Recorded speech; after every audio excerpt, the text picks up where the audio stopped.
Sardegna Teatro ha aderito al circuito Sardex subito dopo il riconoscimento come teatro di rilevante interesse culturale e questo è avvenuto nel marzo 2015. Per un teatro di rilevante interesse culturale che ha come obiettivo la produzione culturale in sinergia con la filiera sarda e che coinvolge le competenze del territorio, entrare in un circuito di questo tipo nato nell'isola era una tappa obbligata, perché già il Ministero ci indica come TRIC, questo è l'acronimo, il ruolo di connettore tra le piccole e medie associazioni che ci sono nel territorio per poter veicolare e promuovere la cultura di un'intera regione. Questo crea coesione sociale, aggiunge valore e soprattutto ha ritorni sia relazionali che economici. La sinergia tra Sardegna Teatro e Sardex ha trovato forma nella collaborazione con EIA TV, che ha visto la nascita della prima street TV di Cagliari all'interno di un teatro, che è finalizzata alla creazione di nuovi format culturali.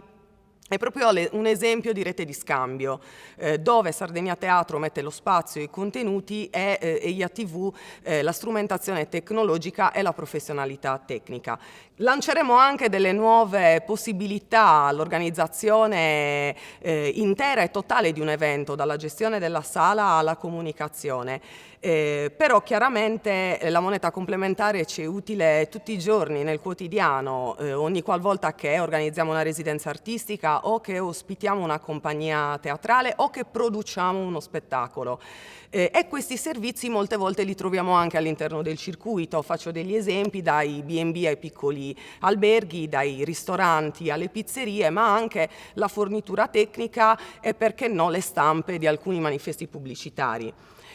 Anche il bar del teatro e quindi la società che lo gestisce è all'interno del circuito e sono parecchi i dipendenti di Sardegna Teatro che hanno un conto Sardex.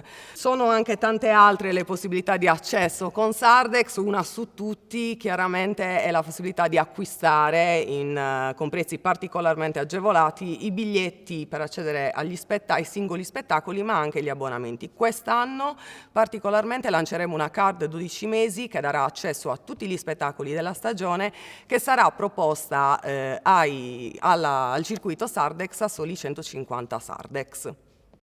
La rete agisce sia in termini relazionali che economici. Tutto questo per dire che la filosofia che sta alla base di Sardex è la stessa filosofia che sta alla base del progetto di Sardegna Teatro, perché anche noi crediamo che questa sia la strada per il futuro.